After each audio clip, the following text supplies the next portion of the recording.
The first land grant was in around about 1830 to a George Mole who owned a lot of the land at Mount Kembla, and over the years, the next few years, smaller farms gradually worked their way up the escarpment, and they were the poorer farmers, Irish Catholic families, etc., that were developing subsistence farming, and they would have been the first ones that actually used the coal, as far as European history is concerned, for their own use, for the fires and rendering fats and things like that. But then the industrial use really commenced with the discovery of kerosene shale, just up behind the Mount Kembla village in the American Creek.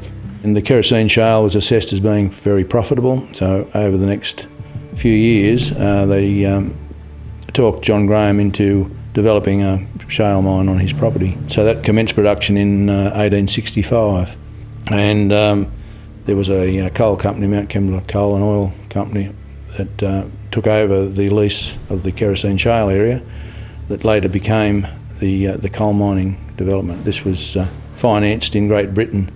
A gentleman by the name of William Burrell went to England and got £100,000 in £10 shares from the London stock market. They set up a board of directors out here with Ebenezer Vickery as the chairman of the board out here, and he oversaw the commencement of the Mount Kembla coal mine and the development also of the rail line from Mount Kembla mine out to what was then called Red Point.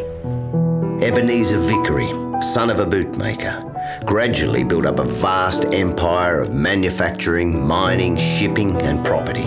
In 1887, Vickery was appointed to the Legislative Council of New South Wales, from which he stoutly defended capitalism and attacked unionism. He opposed the 8-hour day, and he strongly advocated for child labour. It is better for lads between 12 and 14 to be usefully employed than for them to be running wild and becoming larrikins. He was a Methodist with a strong dedication to his church. He helped Indigenous communities and funded tents complete with teams of evangelists to preach throughout Australia. His name literally meant the Lord's helper. So a very important feature of the Illawarra area was the development of Port Kembla wouldn't have resulted really without the rail line directly from the Mount Kembla coal mine. So in 1883, the first production coal came out of the mine onto the line and straight out to the to Red Point at the time. So the ships were able to berth alongside the jetty out there that was built from the local timber here.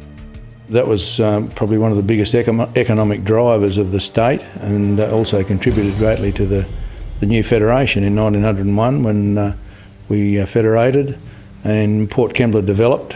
It was probably equal as one of the biggest economic drivers of the country at the time, which is pretty significant. There's been a mine continually in the Mount Kembla area from the 1880s right through until the present.